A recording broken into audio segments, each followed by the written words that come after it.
क्या आप भी जानना चाहते हैं कि इस संसार का सबसे बड़ा पापी कौन है, स्त्री या पुरुष? तो तैयार हो जाइए एक ऐसी कहानी के लिए जो आपको सोचने पर मजबूर कर देगी। एक एक परत खुलेगी और अंत में मिलेगा वो उत्तर जो आपकी आत्मा को झकझोर देगा। तो चलिए शुरू करते हैं आज की कहानी। राजा वीरेश सिंह का राज्य चारों ओर से हरा भरा, समृद्ध और शांत था। शास्त्रों, न्याय और धर्म की गूंज इस राज्य के हर कोने में सुनाई देती थी।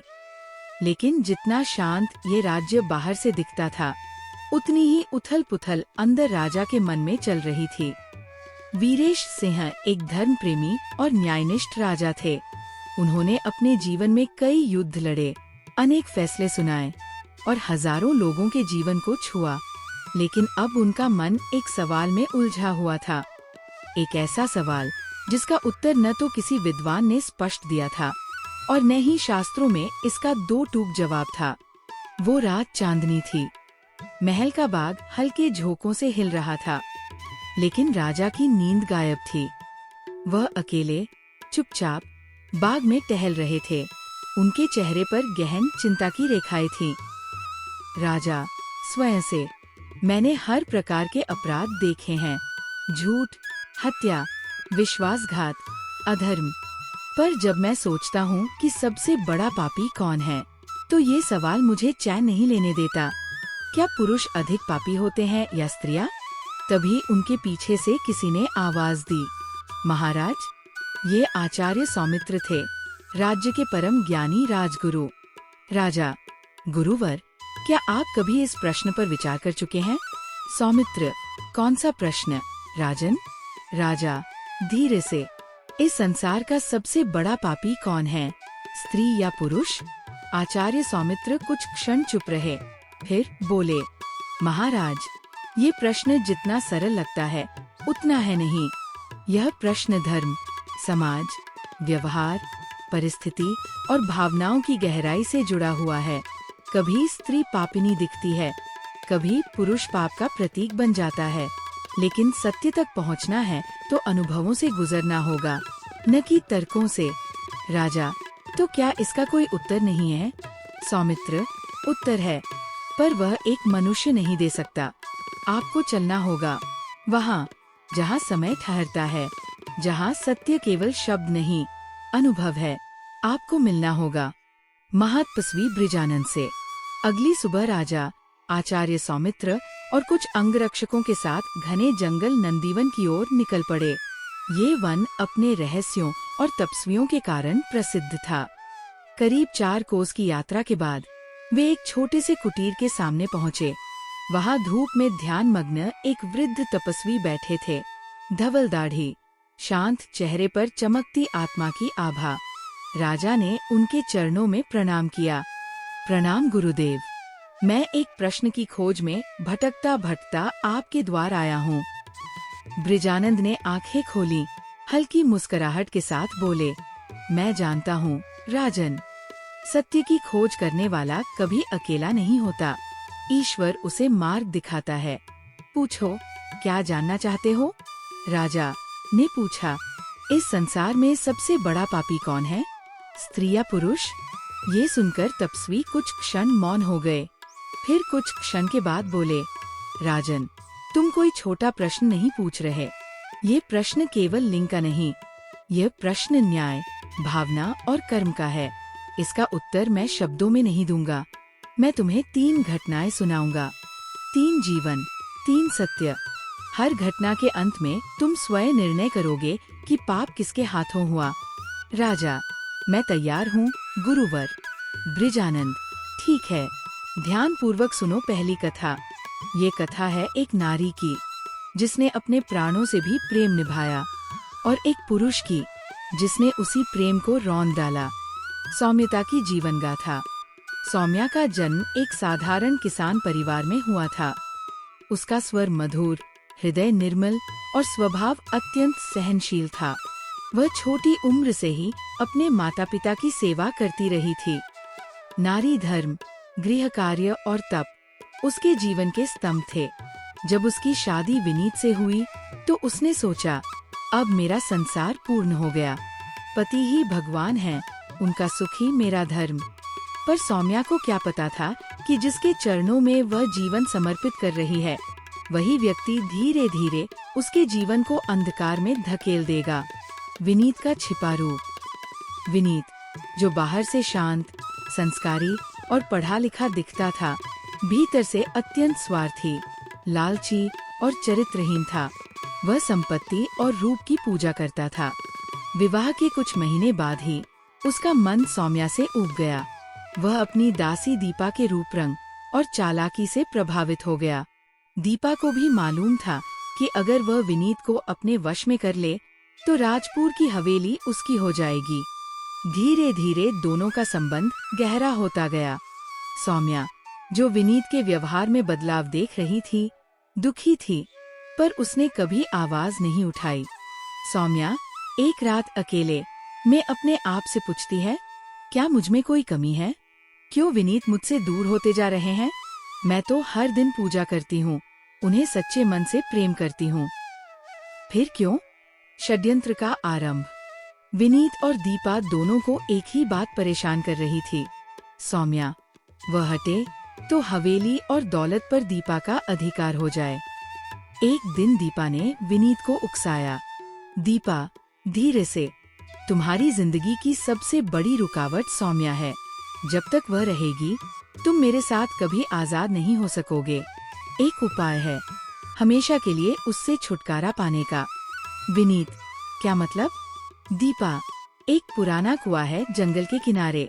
एक दुर्घटना, कोई देखेगा नहीं, तुम्हारे लिए एक नई जिंदगी शुरू हो जाएगी। हत्या की रात, अगली पूर्णिमा की रात। सौम्या पूजा में व्यस्त थी। विनीत आया, बोला, चलो तुम्हें एक खास जगह ले चलूं। सौम्या मुस्कराई। वर्षों बाद पति ने उसे साथ चलने को कहा था। वे जंगल की ओर बढ़े। जब वे उस पुराने कुएं के पास पहुँचे तो सौम्या को कुछ अजीब लगा। सौम्या, ये तो बहुत सुनसान जगह है। विनीत, हंसते हुए, तुम्हारे लिए एक तोहफा है। उसने सौम्या को पीछे से धक्का दे दिया, लेकिन सौम्या की चूड़ियों की खनक और गिरने की चीख दूर एक साधु ने सुन ली। आश्रम और पुनर्जन्म। उसी जंगल में तप कर रहे एक वृद्ध साधु ऋषि यतीनंद ने दौड़कर कुएं में झांका। सौम्या बेहोश थी, लेकिन जीवित। वह उसे निकालकर आश्रम में ले आए। जब सौम्या को होश आया, उसने रोते हुए सब बताया। ऋषि बोले, बेटी, इस जंग का एक हिस्सा तुमने निभाया, अब दूसरा भाग न्याय का होगा। तू अब साध्वी बन और अपने सत्य के बल पर संसार को न्याय का रास्ता दिखा। 5 वर्ष बाद, सभा का दिन। राजा वीरेश सिंह अपने महल में सत्य कथा मंच का आयोजन कर रहे थे, जहां लोग आकर अपने अनुभवों के आधार पर समाज को सीख दे सकते थे। उस दिन साध्वी निर्मला, जो अब सौम्या थी, आई। उन्होंने मंच पर अपनी पूरी कथा सुनाई। सभागृह में सन्नाटा छा गया। न्याय का पहिया घूमता है। सभा में मौजूद कई न्यायाधीश और विद्वानों ने कहा, यह एक नारी के साथ सबसे बड़ा विश्वासघात है। उसने प्रेम दिया, सेवा दी और उसे मिला मृत्यु का षड्यंत्र। इस मामले में सबसे बड़ा पापी है पुरुष, जिसने धर्म और विवाह दोनों का अपमान किया। राजा ने सैनिकों को भेजा। विनीत और दीपा को पकड़ लाया गया। उनका सिर झुका हुआ था, लेकिन अब पछताने का समय निकल चुका था। उन्हें आजीवन कारावास की सजा दी गई। शिक्षा।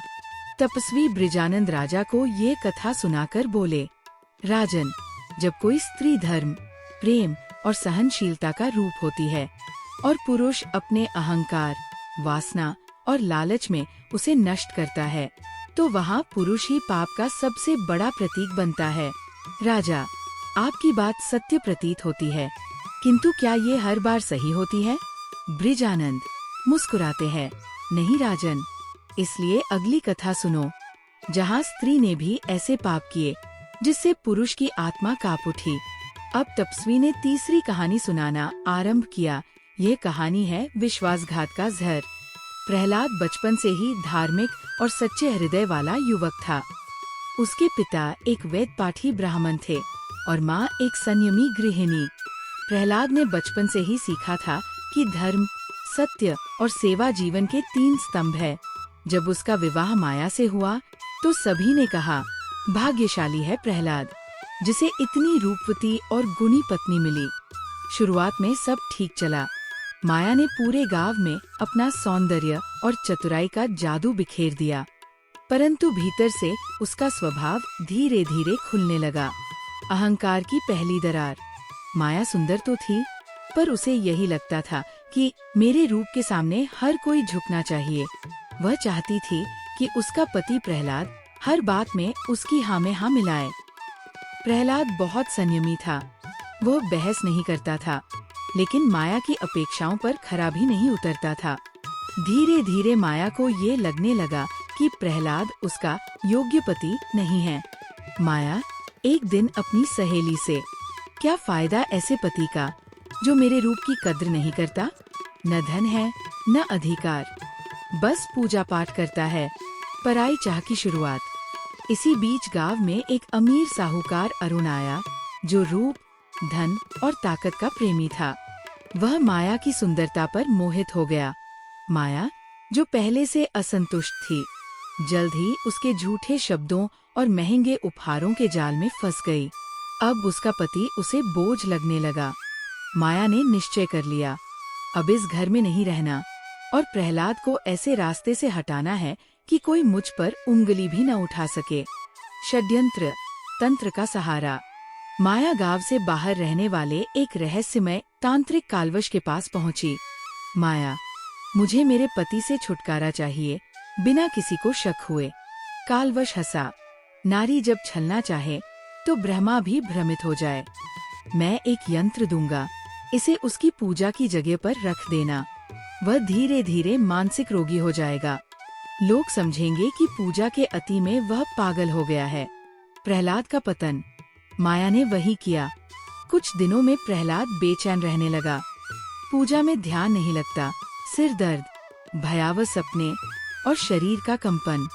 गांव वालों ने समझा, ये पगला गया है। माया ने सबके सामने विलाप किया, हे ईश्वर, मेरा पति पागल हो गया, अब मैं क्या करूं? मेरा जीवन नष्ट हो गया।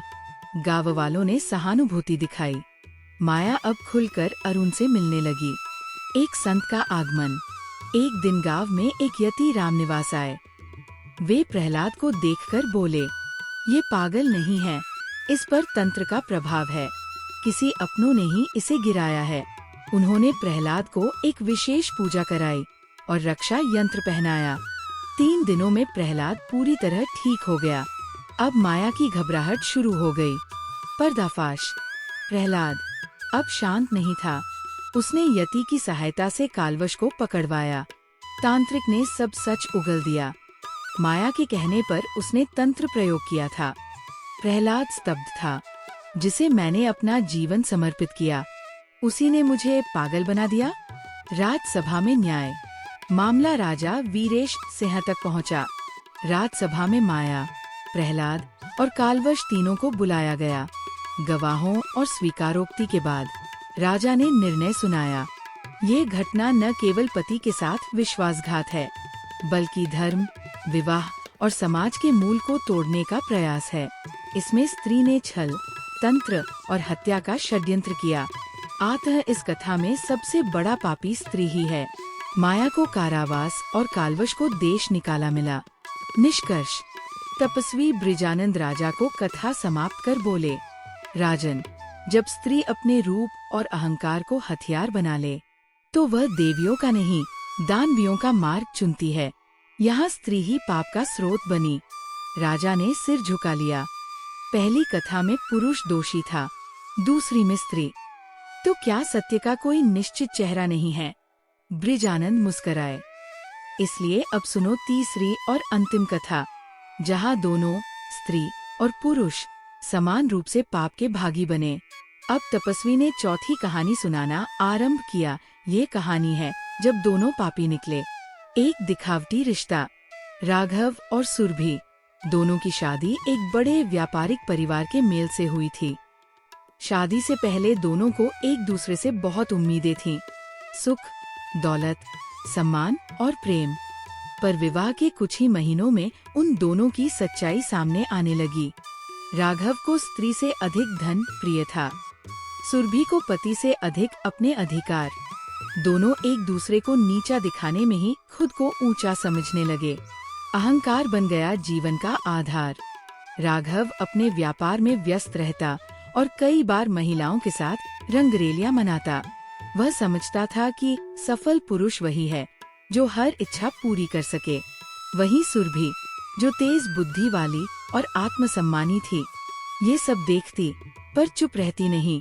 वह प्रतिकार करती, ताने देती, अपमानित करती और कभी कभी तो राघव की गुप्त बातों को समाज में लीक कर देती।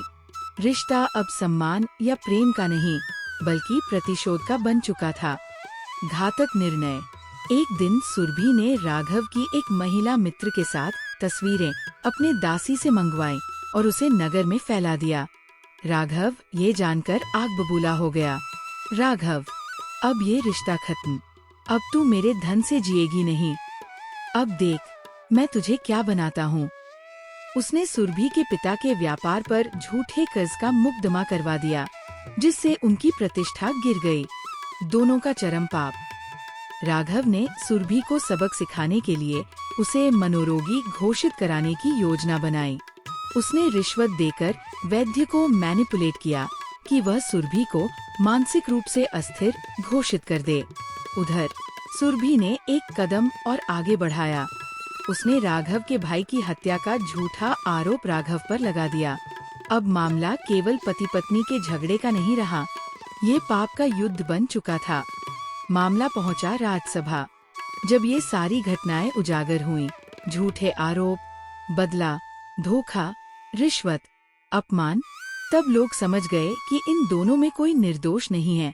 मामला राजा वीरेश सिंह के दरबार में पहुंचा। दोनों को बुलाया गया। न्याय का फैसला। राजसभा में तपस्वी बृजानंद ने कहा, मैंने अब तक कई रिश्ते टूटते देखे हैं, पर जब दो व्यक्ति प्रेम के रिश्ते को युद्ध का मैदान बना दें, तो वे दोनों ही पाप के भागीदार होते हैं। राजा ने फैसला सुनाया। राघव को 1 वर्ष के लिए सामाजिक सेवा में लगाया गया।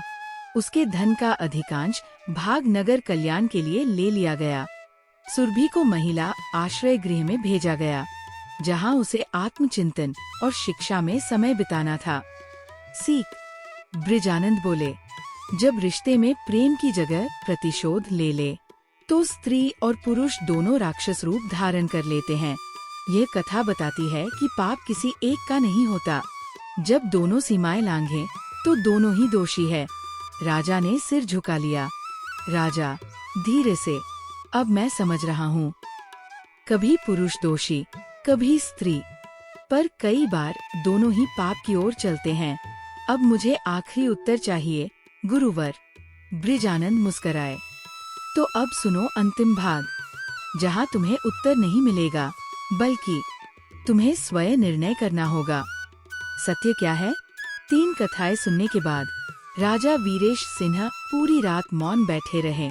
आश्रम में चांदनी पसरी हुई थी और पेड़ों के पत्तों की सरसराहट जैसे उनके मन की बेचैनी को छू रही थी। 3 कहानियाँ, 3 अलग सत्य। एक में पुरुष पापी था, दूसरी में स्त्री और तीसरी में दोनों। अब सवाल था, सबसे बड़ा पापी कौन है?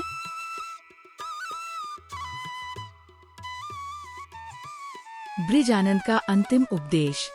अगली सुबह जब सूर्य की किरणें आश्रम की दीवारों पर पड़ी, तब तपस्वी बृजानंद ने राजा से कहा, राजन, अब तुम्हारा समय हो चुका है, उत्तर लेने का नहीं, निर्णय करने का। राजा, पर गुरुवर, कैसे निर्णय करूं? हर कथा में परिस्थितियां थीं, भावनाएं थीं, अलग अलग सत्य थे। कभी पुरुष ने प्रेम को कुचला, कभी स्त्री ने विश्वास तोड़ा, कभी दोनों ही डूबे हुए थे। मैं अब भी नहीं समझ पा रहा, सबसे बड़ा पापी कौन है? उत्तर जो प्रश्न में छिपा था। बृजानंद आंखें बंद करते हैं, फिर बोले, राजन, पाप केवल स्त्री या पुरुष से नहीं होता। पाप मन से होता है, पाप इच्छा से होता है। पाप तब होता है जब कोई स्वार्थ सत्य पर भारी पड़ जाए। स्त्री और पुरुष, ये तो शरीर है, पाप करने वाला नारी भी हो सकती है, नर भी, पर सबसे बड़ा पापी वह है जो किसी के भरोसे को तोड़े, जो प्रेम को स्वार्थ से कुचल दे, जो धर्म को छल से हराए और जो अपने कर्मों से दूसरों के आंसू का कारण बने। राजा की आंखें खुली। राजा धीरे धीरे उठे। उनकी आंखों में अब शांति थी, लेकिन साथ में जिम्मेदारी भी। राजा, गुरुवर, आपने मेरी आंखें खोल दी। अब मैं किसी लिंग को दोष नहीं दूंगा। मैं अब कर्म को देखूंगा, न कि काया को। और सबसे पहले मैं अपने राज्य में ये प्रचार करवाऊंगा कि सच्चाई, सहिष्णुता और निष्ठा यही मानवता की पहचान है। देश में बदलाव। वापस लौटकर राजा ने न्याय प्रणाली में कर्म पर आधारित दंड और क्षमा की नीति लागू की। स्त्री कमजोर है या पुरुष कठोर है, इन धारणाओं को तोड़ने वाले जनसभाओं की शुरुआत की। हर साल सत्य उत्सव आयोजित किया गया, जिसमें आम जनता अपने अनुभवों से सीखा हुआ सत्य साझा करते। अंतिम शिक्षा। तपस्वी ब्रिजानंद की अंतिम पंक्तियां अब भी राज्य की दीवारों पर लिखी थी। पापी वह नहीं जो स्त्री है या पुरुष, पापी वह है जो प्रेम को तोड़ दे, विश्वास को बेच दे और धर्म को कुचल दे। लिंग नहीं, हृदय पाप करता है। निर्णय सदैव अंतरात्मा करे, समाज नहीं। आपका एक कमेंट हमें बताएगा कि ये कहानी आपके दिल तक पहुंची या नहीं। इंतजार रहेगा आपकी प्रतिक्रिया का।